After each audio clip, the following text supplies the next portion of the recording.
So now we move from the natural to the social environment. Now the long shadow was done in 2003, just before or just around the time when we were going through a very difficult period in the country. There was death all around and all sorts of crazy stuff was going on.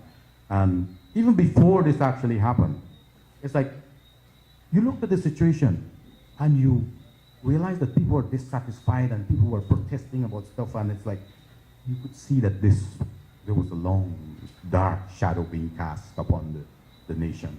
So let's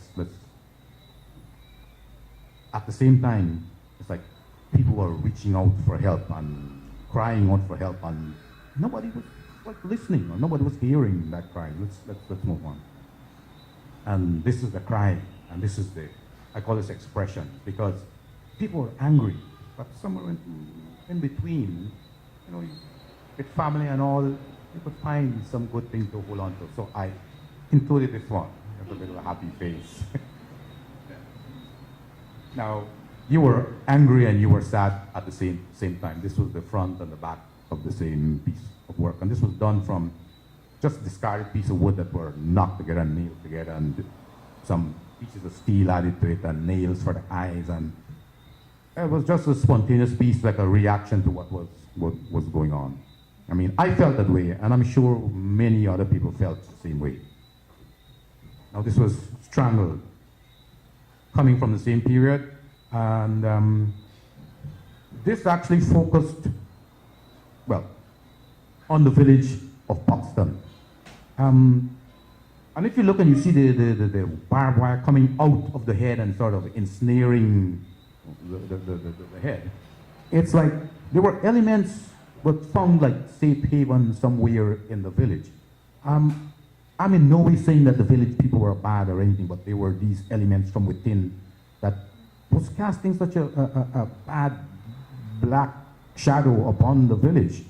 And people sort of, nobody wanted to pass there, So it's like the village was cut off, it was being strangled by itself from within somehow. And I thought I should include this piece, which is quite different. I call it The Fallen. And it's a very surrealistic look at what was happening. But this particular piece came from the situation where many of you might remember the name Johansi Douglas. And Johansi and his friends were traveling in a car. They were university students, and they were shot when Johansi was killed.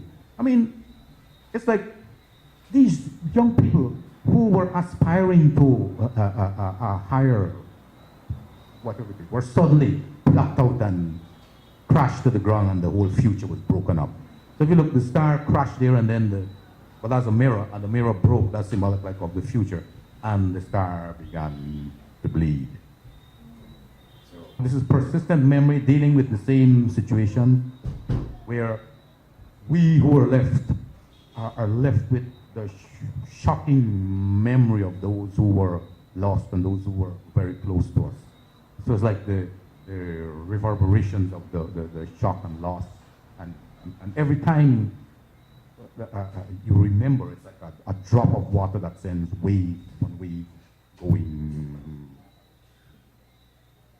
Now the void also deals with that, the emptiness that is left when it's like you hold on to a memory, but still there is nothing there.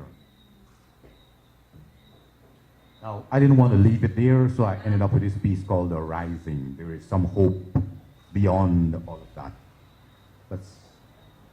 Now I like this view. Well, it is not metal. It was done from many different pieces of wood. Well, again, I use an assortment of wood to sort of represent the people, represent the nation. So let's take the next one. I quite like this one because you really get the feeling of rising and hope somewhere. And I finished it to look maybe golden or